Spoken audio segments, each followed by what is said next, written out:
G'day guys, I've got my dryer here and it's running for 5 minutes and then it's throwing up an error 4 message, which means it is not heating. And if it's not heating, it's not drying. Now this particular model is a Fisher Paykel AeroXL, which is a condenser dryer. It's a little different from a standard dryer, but the heating system is fairly much the same except for one little bit extra at the end. We'll go through that in a second. Now when you're looking at any problem, my motto is always look for the easiest solution first, because quite often it is the simplest thing. I'm not going to go and take this whole thing to bits and pull out a multimeter and start looking at circuit issues when it could be something fairly simple. And I think in this instance, that's exactly what it is. So you've more or less got 4 things that could go wrong with the heating system. And to look at that, let's explain how it works. So the first thing we have, turn this around. We've got a cowl on the back here. It's got a big piece of felt on it because it goes against the wall. The motor's on the side and the motor turns a fan on the back, and that draws air in from underneath the unit. It then pushes up a vent on the inside of that cowl, gets to the heater, and the heater heats up the air. Right, let's go around to the front. That hot air then enters our drum, helps keep everything nice and hot, heats it up, and then it exits at the front via the lint filter. From there, in most dryers, it goes out into the room where some of that moisture can condense on the walls, or in this instance, it has an extra step. It goes through a condenser, which is just a basic radiator, and up into a cartridge. And we've got a bit of water in there, a couple of litres, and we can empty that every couple of cycles. So we don't end up with a whole lot of water in the room. Now, what can go wrong is really one of 4 things. The first thing is, there could be something wrong with the control board. Now there's a control board here and sitting behind that is a printed circuit board. And you can only press these buttons so many times before that board dies. And you might have seen that in your own life. You've got a keyboard, for example, that eventually dies. The board sitting underneath it, the control board, just starts to get damaged from being hit so many times. So that is a possibility. But we can turn it on, we can program it, and we can start it up.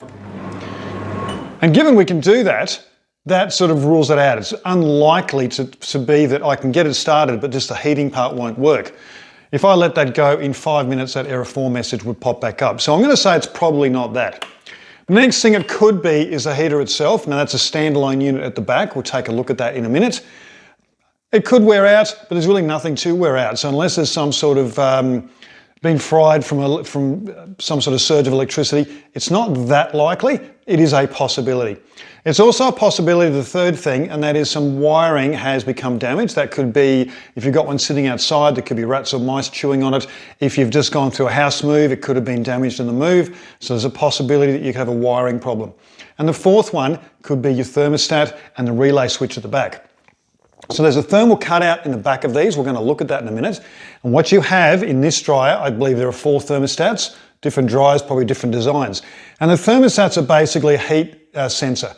And what they're doing, they're looking for the heat to be building up in one particular area. And if it does, that's indicating there's a problem. And so what it can do, it can trip the relay switch. And once that trips, after 5 minutes, your sensor, different sensor potentially, is going to say, well, there's actually no heat at all, and it's going to throw up an error 4 message. Okay, that's simplistically what's happening. Now in this instance, I fixed a capacitor last week. I've done a video on that, so if your dryer's not turning, it was a capacitor, 45 bucks, did it myself. No electrical knowledge really needed, but you've got to be careful, of course. But when that capacitor wasn't working, it meant the drum wasn't spinning, so the drum was sitting in one spot. And I noticed when I came back in the room that there was a bit of a burny smell. And what I suspect has happened, I suspect the drum is sat in one place, all the hot air's coming into one particular spot, and because it's not turning, the air's not moving, it's got too hot and the thermostat's tripped. I believe that's what's happened. But before we go down that path, let's do just a basic bit of troubleshooting. The first thing we're looking for is take out our lint filter in the front here. And we just want to make sure it's clean. That's fairly clean. And you're going to look down there and make sure that is also pretty clean. Now I've actually got a brushed all out and vacuumed it. If you have lots of lint built up in there or in here, it means the air can't get out. It's going to pressurize in there, and it means the hot air is going to get hotter and it's not moving like it should. So it can be a problem of the lint. In a condenser dryer, we also want to take the condenser out. It's just a cassette. There we go. And that's all it is. There's nothing electrical in it. It's simply an area where the air blows in. So it blows down there, through the side, and blows out up into the cassette at the top, and as it goes through, all of these little bits of metal allow it to cool down. That's pretty much it. This was absolutely chockers the other day. I got out with a hose and I spent about 10 minutes hosing it all out. Now I should have done that a few months ago. Every 6 to 12 months, clean it out this way, clean it out that way, sit it up on its end and let it completely drain out and dry, and then give it a clean through there, take all the lint out and then pop it back in its housing. Of course you clean the housing out as well. So that, I know in this instance wasn't the case, but that's something that you should do. Now, what we're going to do is I'm going to turn this around now, and while we won't be touching anything electrical, we do not know if there's any loose wires or anything like that. So, safety first. The first thing we're going to do is turn everything off and isolate it. All right, switch off and cable out of the way. Okay, now we're looking at the back of the unit. And what I need is just a couple of things. Either a Phillips head screwdriver or a drill with a Phillips head bit, just to take these screws off. And I'm going to need a scraper or a knife. What I've got all the way around the outside is a seal, a rubber seal.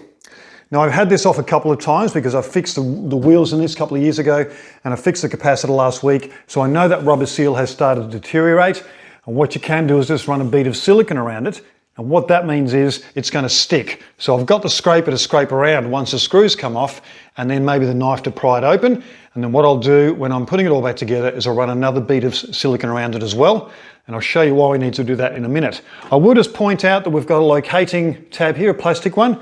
We've got another one here. So when I take all these off, I should be able to pop it off, and then putting it back on, I put the top screw in and then just locate them, and then I just put all screws back in again.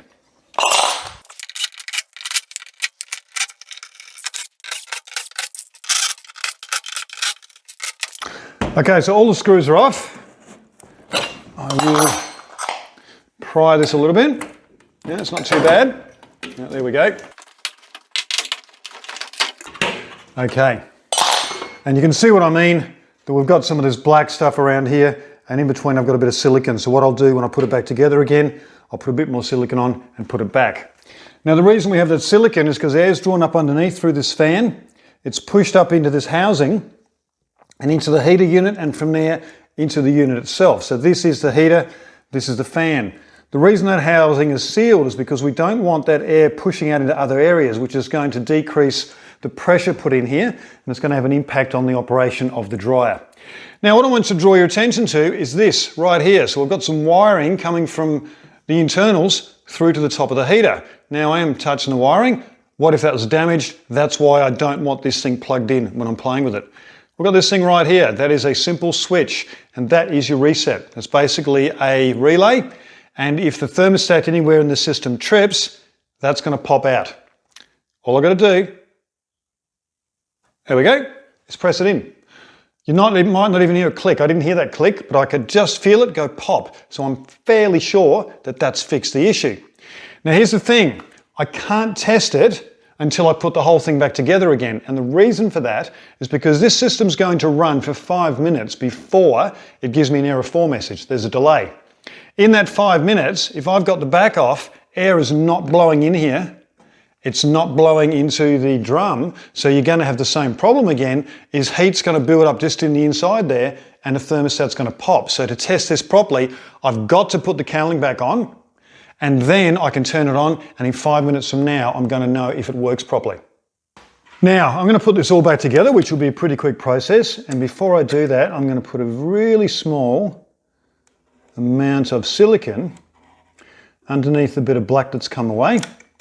And wherever I don't have any of that little bit of black beading, because I do want a fairly airtight seal. Here we go. We don't need a lot. And then we use our 2 locators, one here and one there. So that is in the right place. Oh, put that seal under there, that's right.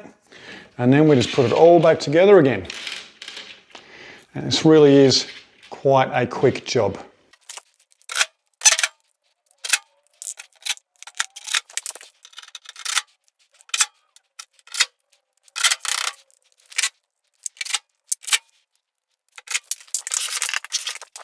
So that was a pretty easy job. Start to finish, not even 10 minutes with a couple of tools. I'll turn this on now. I know that the error 4 doesn't occur for 5 minutes. It occurs at exactly the 5-minute mark. I'm going to come back in a few minutes. I'll leave the video running, and if I can feel the heat and this hits 25 minutes, I know we have fixed the problem.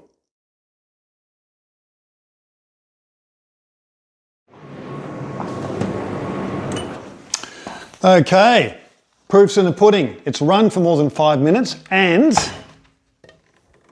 nice and warm. So the heater is working beautifully. The air's moving where it needs to be and there's no issue. So it looks like it was one of those thermostats having a bit of a conniption fit, and I'm fairly sure it was because the drum wasn't turning. So nice, easy fix in the end.